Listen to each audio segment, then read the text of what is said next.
안녕하세요. 아빠가 들려주는 책 쓰기 김지형입니다. 오늘은 책 쓸 때 발생하는 비용, 인세 얼마나 되는지 한번 알아보도록 하겠습니다.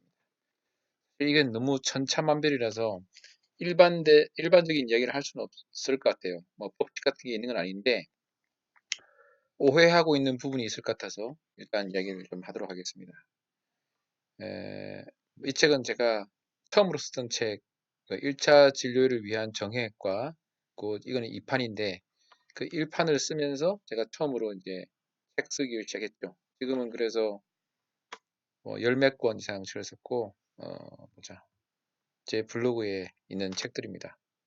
이 열 몇 권 이상을 찍어 쓰고, 그러다 보니까 이제 알게 된 노하우들을 좀 알려드리도록 하겠습니다. 물론 이 책 말고 저 전자책도 뭐 20권 이상 썼어요. 그 전자책에 관계된 이야기는 뭐 다른 동영상에서 알려드렸으니까 뭐 그런 이야기는 따로 하기로 하고, 이제 어떤 사람들 생각할 때는 책을 쓰면 떼돈 벌었다는 사람들이 많아요. 저기 뭐 해리포터 쓴 사람이라든지 뭐 유명한 작가들이 있는데 그런 경우는 실제 매우 드뭅니다. 대부분의 경우는 책을 써가지고 돈을 버는 사람은 그렇게 많지 않아요. 그 이야기 좀 하겠습니다. 그렇지만 여러분 중에는 저는 책을 써서 많은 기여를 하고 결과적으로 저자분들도 많은 이익을 내기를 바래요. 네, 그런 이야기를 좀 쓰겠습니다. 그 책을 출판할 때는 여러 가지 비용이 발생해요. 일단 제가 책을 원고를 다 만들었다고 치고 그걸 그 출판사에 넘기면 컴퓨터로 이제 이거를 이제 뭐 안친다 그러는데 뭐 인디자인 같은 프로그램으로 안쳐요. 그리고 이제 저자가 할 수 없는 뭐 이렇게 머리말 디자인 글자 폰트도 정하고 뭐 이제 색깔도 넣고 하는 그런 작업들을 합니다. 그런 걸 하는 걸 이제 디자인이라고 할게요. 디자이너들이 작업을 하는데 뭐 한 달이 걸릴 수도 있고 뭐 두 달이 걸릴 수도 있어요. 그 사람들이 인건비가 들겠죠? 그 사람들이 이제 그 사람들이 보통은 이제 그림을 좀 그리기도 해요. 뭐 일러스트라든지 뭐 이런 걸 가지고 그림을 그립니다. 예를 들면 이 책 같은 경우에 이제 이 그림은 일러스트가 그린 거예요. 이건 제가 찍은 사진이고 일러스트가 그린 그림이고 뭐 이런 것도 일러스트가 그렸죠. 이것도 일러스트가 그렸어요. 제 책에 넣은 그림이에요. 이런 식으로 이걸 그릴 때 그 출판사 안에 있는 어떤 사람이 그리기도 하고요. 외주를 주기도 해요.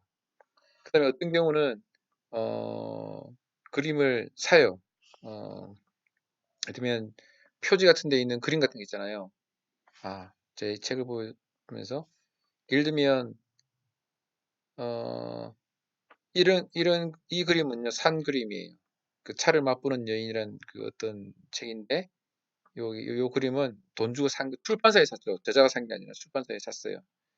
그 다음에 뭐 이런 그림들은 다 이제 이것도 아마 샀을 거예요. 그 이런 것들은 이제 출판사에 있는 디자이너들이 그렸어요. 일러스트로. 이것도 그렸어요. 뭐, 뭐 아마 이거는 샀을 수도 있어요. 이런 식으로 사기도 하고 그리기도 하고 그럽니다. 그때마다 사실 비용이 발생해요. 그다음에 교정과 교율이라는 게 있는데요. 교정은 뭐냐면 이제 뭐 옷자라든지 이런 것들 고치는 거 아주 이제 그런 걸 교정이라 그러고요. 어떤 거는 저자가 쓴 그 문장이 이- 독자가 보기에 좀 어색하게 느껴지는 경우가 있을 수 있어요. 뭐 너무 문장이 너무 길다든지 또는 주어가 빠지다든지 이런 것들을 조금 고치는 거예요. 그걸 교열이라 그래요. 교정과 교열을 해요. 예. 그래서 이 교정 교열을 큰 출판사는 아예 그런 직원들이 따로 있겠죠. 근데 이제 그러지 않은 경우는 외주를 맡겨서 교열을 보기도 합니다. 이런 것도 다 비용이 들어가겠죠. 여기까지가 출판사에서 하는 거고요. 그럼 출판사에서 이렇게 다 마치면 그거를 이제 PDF로 만들어서 인쇄소에 들어가요. 그 인쇄를 할 때 당연히 인쇄소에서 비용이 발생하겠죠. 종이값, 제본값, 그 프린트하는 값이 발생해요. 그리고 이제 그 만들어진 책이 들어오게 되면 이제 뭐 홈페이지에 올리고 그다음에 배송해서 출판사에 갖다 놓고 아직 그 서점에 갖다 두고 또 파본 같은 거 교환하고 직원들이 갖고 날라야 되잖아요. 그런 배포할 때 생기는 비용이 발생합니다. 그것들이 다 사실은 딱 정해져 있지 않아요. 뭐 인쇄할 때도 종이 두께라든지 종이 페이지 수라든지 뭐 칼라로 하느냐 뭐 흑백으로 하느냐 뭐 종이 질은 어떻게 하느냐에 따라서 비용이 막 달라지겠죠. 그래서 근데 이것들이 다 가변적이기 때문에 일반화 시킬 수는 없어요. 근데 어쨌든 이 모든 것이 출판과 관련된 비용이에요. 자, 그러면 다음에 자, 매출이 책을 팔았다. 가격이 100원이다 그러면 출판사는 서점에 70원에 갖다 줘요. 서점이 30%를 가져가요. 뭐 대충이에요. 대충. 저희 책 같은 경우 그렇대요. 그러면 서점이 그냥 팔릴 때마다 서점은 장소만 제공하고 책을 샀다가 파는 게 아니에요. 그냥 출판사가 거기 갖다 놓고 팔리면 서점이 30 가져가고 이제 출판 판매 대행을 해주는 거예요. 그래서 뭐 어떤 경우는 관리를 안 하기 때문에 어떤 서점 같은 경우는 책이 뭐저 뒤에 갇혀 있기도 하고 먼지가 쌓이기도 하고 관리도 안 해줘요. 만약에 어떤 손님들이 책을 보고 찢었다 내지는 이제 떨어뜨려서 이제 찌그러졌다. 그 모든 비용들은 출판사가 다 져요. 서점이 어떤 관리하는 그런 거 없어요. 어쨌든 그 이제 뭐 대형 서점의 횡포라고 할 수도 있는데 그게 쭉 이어오는 거예요. 그 비용까지 다쳐서 어쨌든 서점은 30%를 가져가고 출판사는 나머지 70%를 가져가요. 그리고 저자에게는 10%를 이것도 달라요. 저자마다 다 다른데 대충 그냥 평균적으로 10%라고 칠게요. 일단은 지금은. 그래서 나머지 출판사가 60%를 가져가는데 60%에서 이 비용들은 대부분 초기에 발생하는 비용들이거든요. 배포 같은 경우는 이제 계속 발생하겠지만 여기까지는 초기에 발생돼요. 그래서 만약에 1000부를 찍는다, 뭐 2000부를 찍는다 그러면 거의 차 한 대 값이 들어가요. 라고 해요. 차 한 대 값이. 그래서 책을 한 1000권 정도 팔면 손익분기점을 넘겨요. 1000권 이하가 되면 출판사는 손해를 보는 거예요. 그런 구조예요. 그러면 대충 말하는 겁니다. 10권을 찍었다. 그러면 실제 이 손익분기점을 넘기는 거는 뭐 한두 권밖에 안 되고 나머지는 다 손익분기점을 못 넘긴대요. 결국 출판사가 그 손해를 껴안는 거죠. 그러니까 초기 비용이 많이 들어가니까. 그래서 뭐 어떤 서점들은 이제 출판사는 망하죠. 도저히 그걸 유지 못해서. 자, 그러면 어떻게 되느냐? 만약에 아이고, 죄송해요.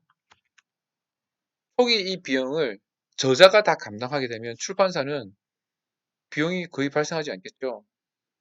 그 배포할 때 들어가는 비용만 발생하겠죠. 그렇게 되면 이 인세를 많이 줘요. 인세를 뭐 20%, 30%, 뭐 40%줄 수가 있어요. 근데 이제 어떤 경우냐면 어차피 안 팔릴 책 있잖아요. 잘 안 팔리는 책. 저자가 찍어내서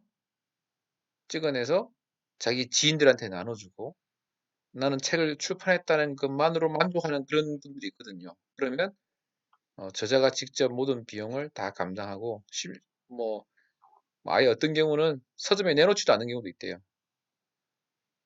그러니까 출판했다는 자체에 의의를 두는 그런 책들이 있다고 합니다. 보고 팔려고 하는 게 아니라 또는 이제 선을 배포하지 않고 그 회사나 이런 데서 내부 교육용으로 만드는 책도 있어요.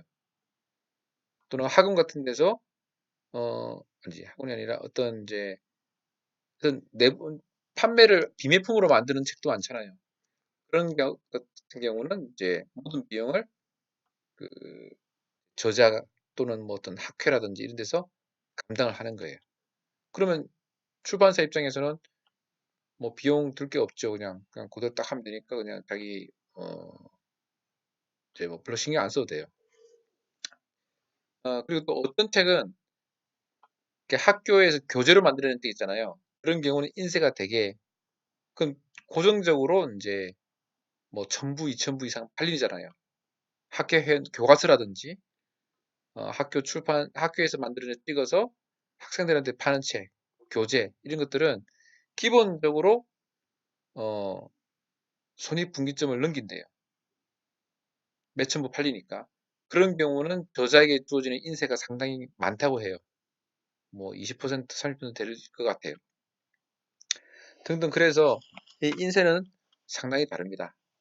자, 그래서 어, 이제 만약에 이 동영상을 보는 분들은 제 생각에는 그냥 개인이 한번 책을 내볼까 하는 그런 분들일 거라고 생각해요. 그래서 이제 나는 인쇄도 많이 받고 싶다, 돈도 많이 벌고 싶다, 그런 일은 잘 없을 거예요.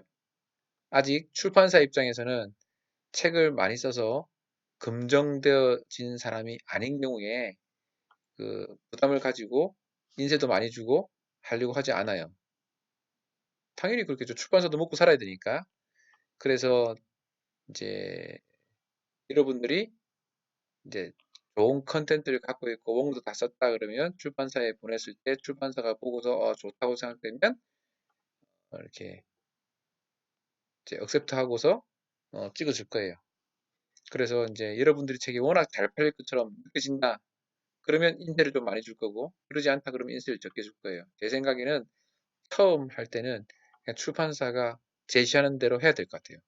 그러다 여러분들의 이제 몸값이 인지도 좀 높아졌다 그러면 인쇄를 좀 더 달라고 할 수 있겠죠. 그리고 또 다른 방법으로는 여러분들이 블로그나 이런 데다 글을 많이 쓰는 거예요. 그래서 이제 되게 블로그가 되게 인기 있어졌다. 그러면 알아서 여러 출판사들에서 연락이 올 수도 있어요. 실제 제 아는 사람도 그렇게 해서 어, 출판사 연락이 와서 책을 쓴 사람인데 아주 베스트셀러가 된 사람도 몇 명 있어요. 그리고 또 이제 뭐 저 같은 경우는 이제 강의를 했는데 그 강의를 들었던 학생이 아니죠. 강의 들었던 사람 중에서 어떤 사람이 출판사 연락해서 이걸 책을 내주면 좋겠다 그래서 이 책이 나오긴 됐어요. 그러니까 그런 경우는 저는 이제 처음에 비용을 안 냈죠. 출판사가 이건 책이 되겠다 싶었기 때문에 저한테 이제 제시를 했죠. 뭐 그런 식으로 비용과 인쇄는 케이스 바이 케이스예요. 그래서 일반적으로 정할 수는 없어요. 그래서 처음에는 당연히 인쇄가 적을 것이고 자기가 비용을 내지 않는다면 그러다가 차츰차츰 인쇄를 높여서 뭐 15%뭐 아주 잘 이제 고급 저자라면 그 인기 있는 저자라면 한 15% 정도 될 수 있을 것 같고 또는 이제 책 내용이 저 같은 경우는 워낙 소수에게 주어지는 책이에요. 독자가 많지 않죠. 그러니까 저 책 같은 경우는 1000부면 2000부 뭐 이렇게 안 돼요. 근데 이제 뭐 소설이라든지 뭐 이런 책들은 되게 독자가 넓잖아요. 뭐 요리책이라든지 뭐 인테리어 책이라든지 뭐 이런 책들은 아마 이제 뭐 부동산 책, 뭐 돈 버는 법, 뭐 이렇게 이런 책들은 사람들이 많이 볼 거거든요. 그런 분들은 제 생각에는 잘 쓴다면 또 높은 인쇄를 요구할 수도 있을 것 같아요. 어쨌든 뭐 저희 경험을 조금 담아서 또는 이제 출판사의 입장 왜 인쇄를 많이 줄 수 없냐? 왜 이런 사람도 있더라고요. 소득이 30% 가져오고 출판사 60% 가면 야 출판사 떼돈 벌겠다 이렇게 생각하는 사람이 있거든요. 그렇지 않아요. 출판사도 힘들어요. 그 사정 제가 알기 때문에 저 같은 경우는 책 가격과 이런 것들을 거의 출판사 이름이에요. 출판사 알아서 해라고 해요. 그러면 이제 신경 쓸 필요 없죠. 저는 책만 쓰면 되니까. 그래서 하는데 출판사도 결코 그 항상 성공하는 게 아니다. 그런 거를 좀 말씀드리고 그래도 여러분들이 잘해서 여러분들 입지가 더 인기 있는 작가가 되신다면 출판사에 큰 수를 낼 수 있겠죠. 그렇게 되길 바랍니다. 그렇게 해도 그때는 이제 출판사도 먹고 살 수 있을 거예요. 예. 그러면 이제 이상 그 아빠가 들려준 책 쓰기 비용과 인쇄 이게 대해서 한번 얘기를 나눠봤습니다. 감사합니다.